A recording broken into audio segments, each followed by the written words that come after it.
What's going on, everybody? Welcome back to the Pace Studio here in Midtown Manhattan, New York City. We are here with a very special guest. This is Canty. Hey, how's it going? I'm good. How are you doing? Good, man. Welcome to Pace. Thank you. Yeah.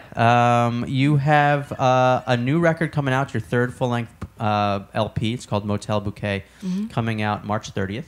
That's right. And we're going to be lucky enough to hear a couple of songs from that new record today. Tell me a little bit about the first one you're going to do for us.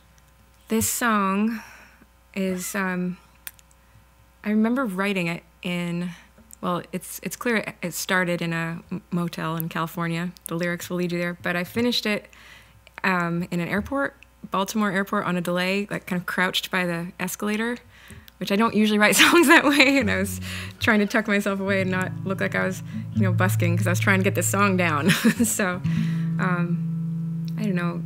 You always remember very clearly where you were when something was being written, was coming at you. That was my most public writing session, I think. This one's called Motel Bouquet.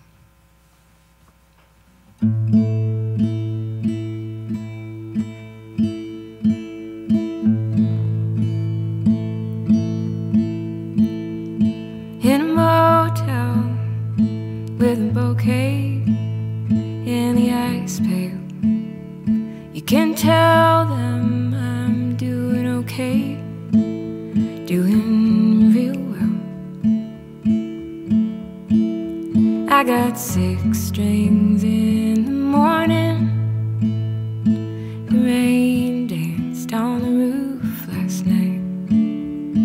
Moon rose without warning, took his time crossing the sky.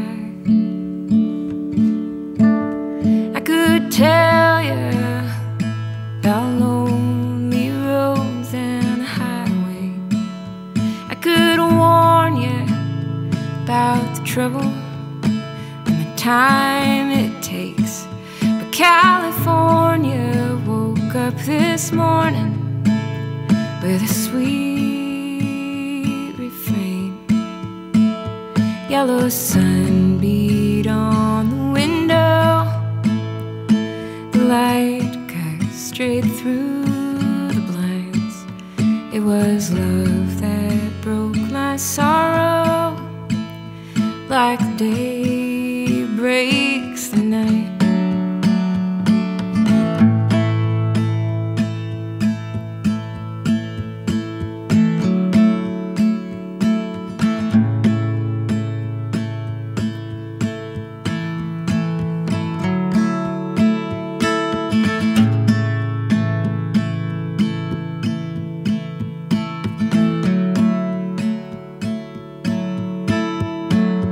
Yellow sun beat on the window. The light cut straight through the blinds. It was love that broke my sorrow, like a day breaks a long night.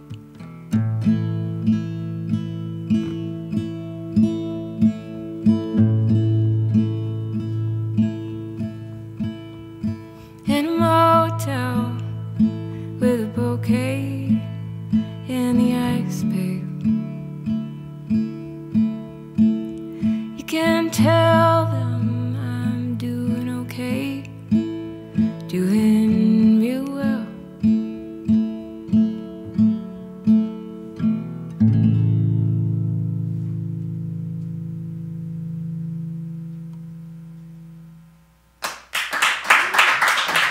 Thank you both.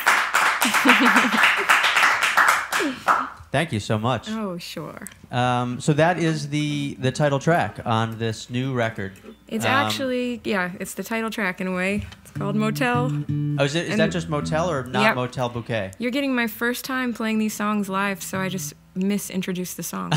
The record is Motel Bouquet. Motel Bouquet, yeah. And this song is definitely at the heart of that record. That's But it's Motel. That's the song. That's the song, yeah. So, I mean, the song, I mean, the title of the album, I was really struck by, there's something so kind of sad about an image somehow of a motel bouquet of flowers. something that is like beautiful yet maybe in the wrong place or in a place where it will not be for very long.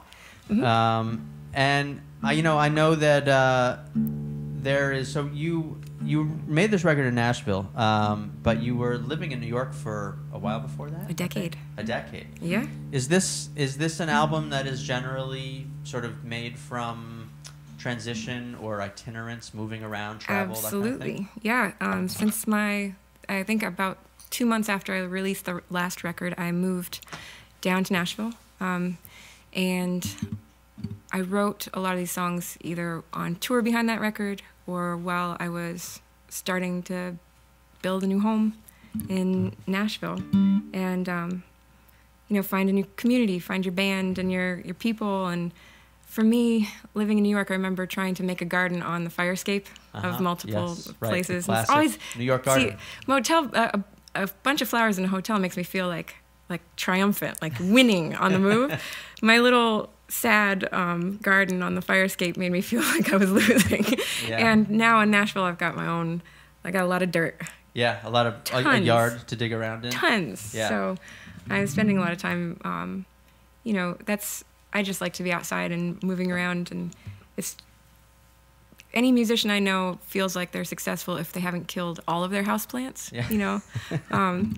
So having a that's garden a good is barometer to use. I've never heard that one. Yeah. But that's sort of how you know. I like to measure myself in houseplants. And houseplants. Yeah. Hopefully not pets.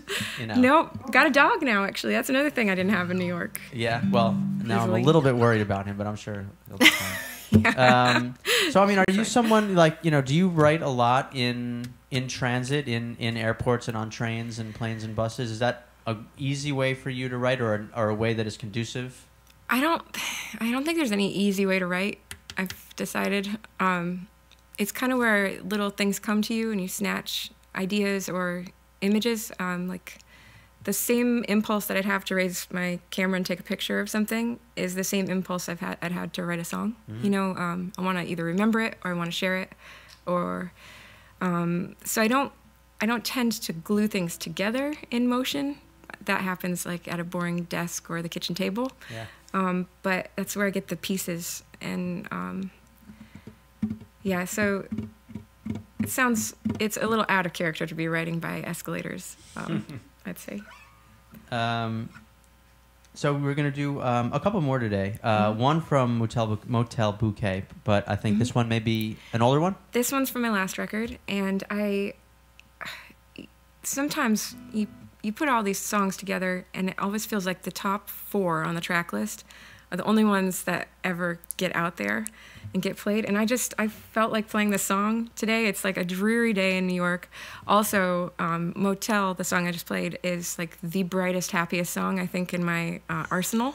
So I needed to balance it out with the opposite of that. This one's called Warrior Ring. Let me just make sure I'm good. Yeah. All right.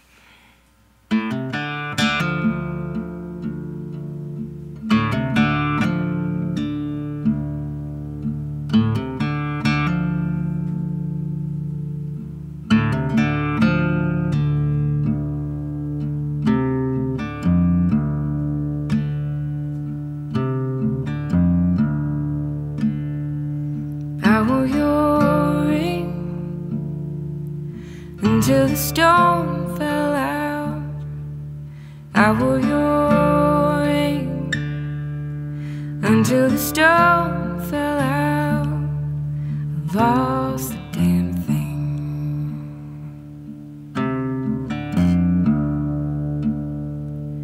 I wore these boots until the ground wore through. I wore these boots until the ground wore through. I feel the stones now.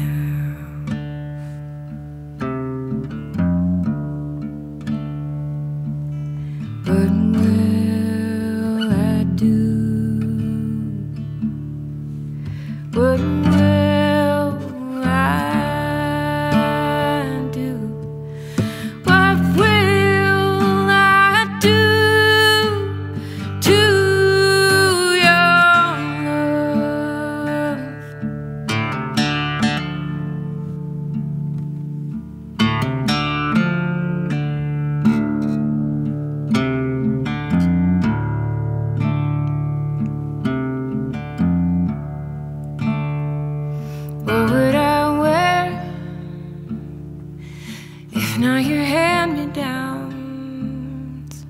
What would I wear if not your hand-me-downs?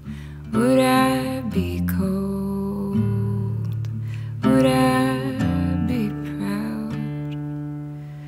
What will I do?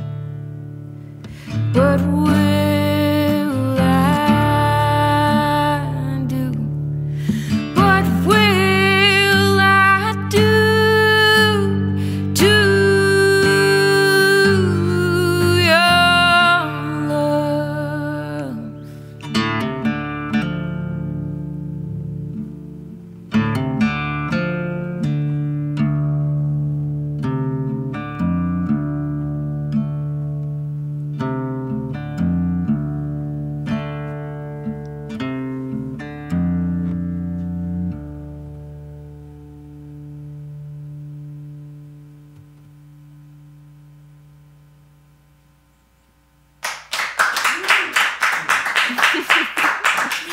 Thank you, boys. Thank you. Thank you. That is a great song. Very, very sort of elemental blues. Was that a big music for you growing up? Sort of like the old masters on acoustic guitars. I wish I could say so. I grew up in Vermont, and I listened to a lot of classic rock radio. I think that was the only thing anyone could hear, actually. There weren't too many other stations, but I loved it. So I grew up on Tom Petty and, you know, the Beatles and the Stones. But when I went to college, I think is when I got into, like I would hear a Lucinda Williams song and then realize she didn't write it, and that's how I'd find, you know, Robert Johnson. You know, just that's how your education goes. So I'm definitely somebody who's found some of the old masters through covers. You know, I didn't go straight for Hank Williams. It's not like anyone was playing that in my house, or, but I found him later. Yeah. So, yeah. I think that's how a lot of classic rock fans get back to those country and blues artists. Totally. Through the Stones, you know, through Clapton, through Tom Petty. I was, you know, when you said Tom Petty, I was suddenly thinking that song reminded me of "Don't Fade on Me." You know that great Tom Petty song, similar kind of riff. Very anyway, cool. This album, I know you recorded in Nashville, and you did it with Noam Pikelny from the Punch Brothers. That's right. He produced. Who was acting as producer, and he put together this like crack band of Nashville musicians. Yeah. And, you know, when I was reading that, I was thinking, like, you know, what I know about your music when I've listened to it is that there is a certain kind of spareness to it. There's an austerity, an elemental nature that is always there. And then I was thinking about you being in the studio with these, like, you know, incredible instrumentalists who can, like, fly on banjo and guitar. I mean, was it tough to, like, resist bells and whistles? The thing about these musicians who played on this record, so Noam played as well. They can play a lot of notes and they can play them quickly if they need to, but they were egoless. They were shining the light on the song, you know, and we were all playing almost like we were on a porch. You know, it wasn't like, I kind of worry about, you know, the Nashville shine. That's one thing someone said, don't get any shine on you when you move down there, and I was like, what's that? I never was worried about it. When you have the right folks in the room and they're there for the song and for the music, then there's no worries. I mean, I think I would be happy if, you know, it was just fun. It was like it's like, you know, summer camp with booze or something. Yeah. Like being an adult. Which was, you know, regular summer camp for a lot of people. I guess that makes sense. And then, you know, so in terms of the songs, was it a matter of like you had this batch of songs and you would sort of come to the team and say this is the blueprint?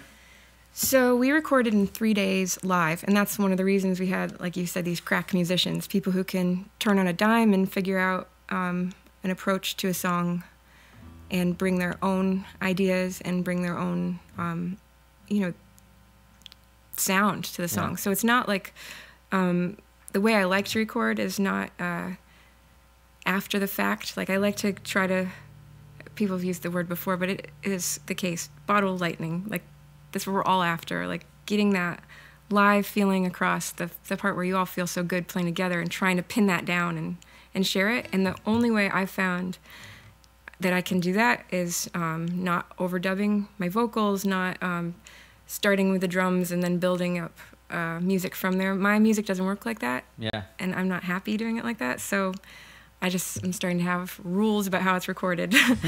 And so this was 3 days. 3 days. Mm-hmm. By necessity? Or that was like what you...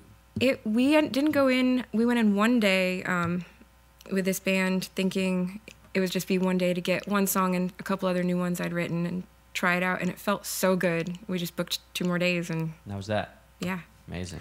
Yeah, but Noam and I both worked together to have the songs like, we had charts. It's not like everyone just goes in and like, I think the song goes like this, and throw some sound at it. It feels like we give a skeleton to a room and then everybody fills it in. Yeah, cool. Kind of a gross metaphor. I won't use that again. It's bottled lightning. It's bottled lightning. No one's ever used that one. That's right. Yeah, no, it's all new music and metaphors today. Paste. We're gonna do one more. This one is from Motel Bouquet. Yes, it is. Tell me a little bit about this last one. Sure. It's called River Alone. What can I tell you about this song? You're getting all the completely unpolished talking about the music, and it's going to be live forever. Wonderful. Yeah, that's right. This song is probably my most political, but you wouldn't know it. I wrote it when I had my head in the news cycle a little too much and was so frustrated by a couple events. I don't really want to pin it to those events because it doesn't entirely make sense, but it just... The ticker tape behind, in my memory, that's going on when I'm singing this song is very different from maybe what you'll get from it.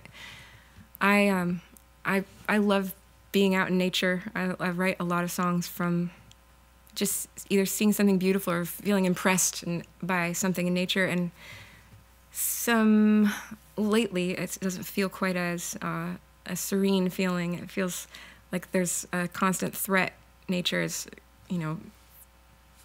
not the quiet, calm place it felt like in my youth. Right now, it was 20 below at my folks' house in Vermont, and it was 64 in Nashville.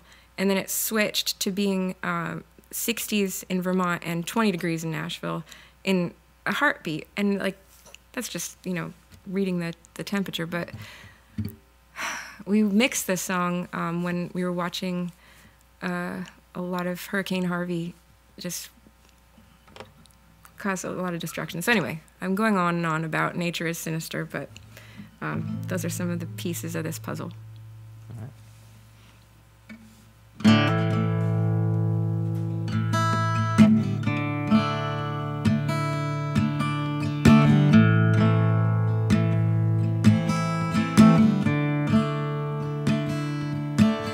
No sound of dog bark, only distant hum of cars and wind and dry leaves falling.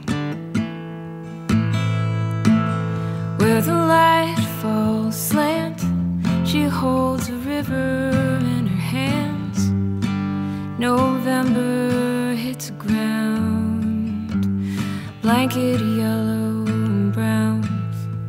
The rushing of the water drowns out bird song and highway sound. She's ringing out sun-drenched hair. Find her by the river alone. She turned to water, he turned to stone. Stars above her, how they shone, watching over.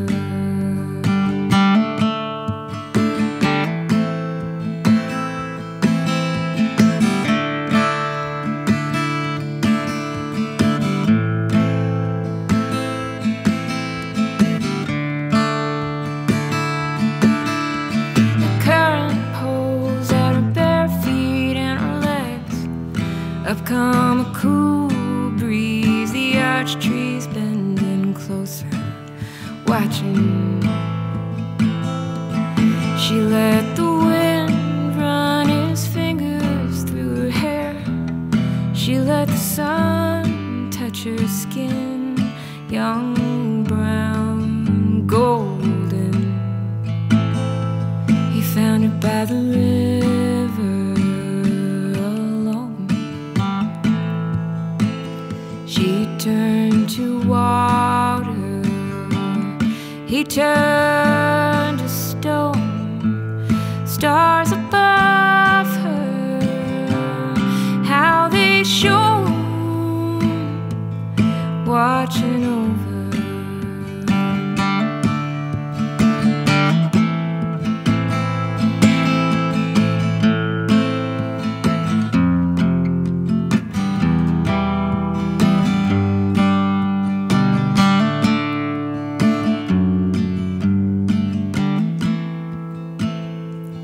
Driving rain at night holds its breath under bridges. The road hisses as it slows to leave the highway.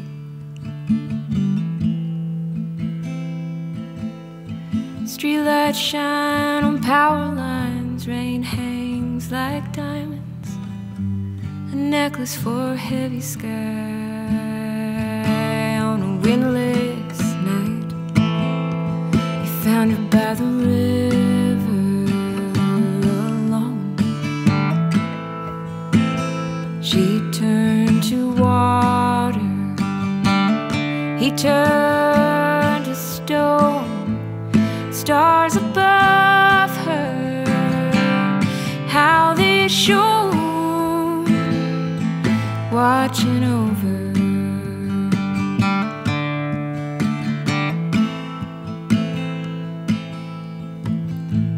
Smoke in the backyard, snaking high above the barn. Cold blanket of stars pulls in close, the colder they are.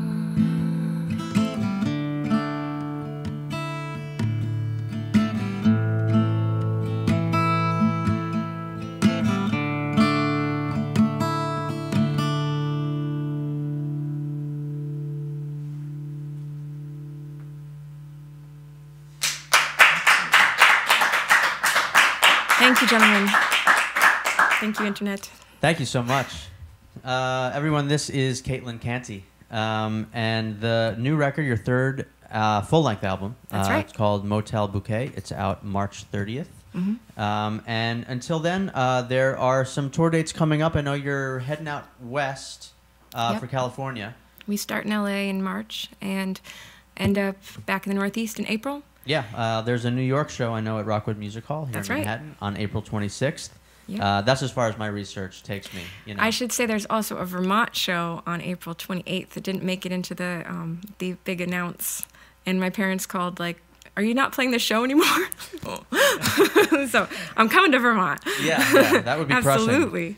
Well, all these dates, except maybe for that one, can be found on CaitlinCanty.com, and you can also hear plenty of music on all your favorite streaming sites. Yep. And on social media. But a lot of this stuff I know is on the website, CaitlinCanty.com. So check out music there, and then Motel Bouquet on March 30th. Yeah, and the pledge, there's a pre-order that started too. That was the one thing I had written down, never said. But that's the pre-order's kicked off, and that's where the music starts to dribble out there. Okay. Too. Maybe Sounds I should good. find And it also, more. I think the first single, which is Take Me For a Ride. Out Friday officially. Exactly. Yeah. All right. Good. So everyone, look out for that. Caitlin, thank you so much for coming to Paste and playing in our library today. It's so cool. Yeah. Well, you are now one of our tapes on the shelf. All right. So thank you for that. Put me right in between Tom Petty and Tom Petty. Yeah, we'll put you right. We'll make you a Tom Petty sandwich. Thank you. Yeah, please come back and play our studio again anytime. All right. Sounds delicious. Yeah, right. I would love to.